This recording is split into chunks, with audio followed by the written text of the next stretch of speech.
La revue de presse de Julien Herpin sur fond noir pour changer. Bonjour Julien. Le deuil de cette journée de soleil. Voilà, on commence cette revue de presse avec une bataille dans le vignoble. Ah oui, c'est Presse Océan qui nous l'explique. Le cognac pigne, le vignoble nantais. Explication donc.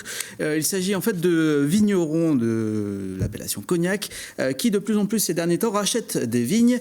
Ils procèdent à l'arrachage de ces vignes et ce qui leur permet d'obtenir des droits de plantation en Charente et donc de produire plus de cognac. Ça paraît un peu aberrant, mais c'est possible. La sonnette d'alarme est tirée par Olivier Martin de la Fédération des vins de Nantes. Ils espèrent que la loi sera changée pour interdire de pouvoir arracher d'un côté pour pouvoir replanter de l'autre.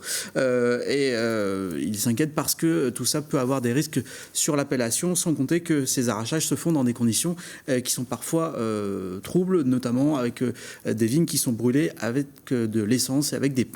C'est pas terrible. Du côté de Ouest-France, on parle des daronnes.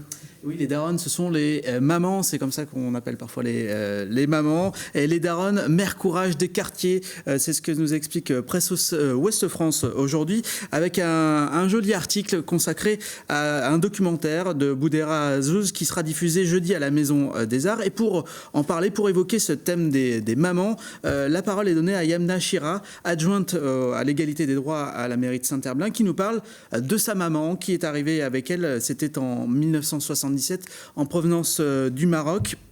Elle ne parlait pas français, elle ne savait pas très bien lire. La force, elle le dit, c'est l'entraide entre les femmes du quartier et d'expliquer combien de daronnes se lèvent à 4 heures du matin pour aller faire des ménages. Les daronnes, ce sont les piliers de la famille.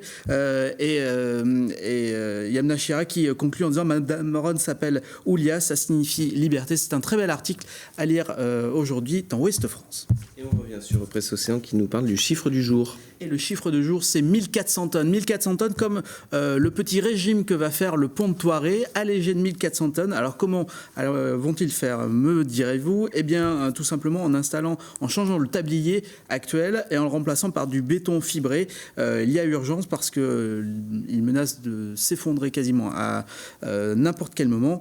Et il y aura pour cela 6 mois de travaux. Et puis rapidement, la phrase du jour, le coup de gueule du jour. Le président Pelletier est parfois un peu relou. C'est pas moi qui le dis, c'est l'ancien barjo Philippe Gardan, entraîneur de Toulouse, qui rencontre le H demain. Ça promet du côté de Toulouse. Merci Julien.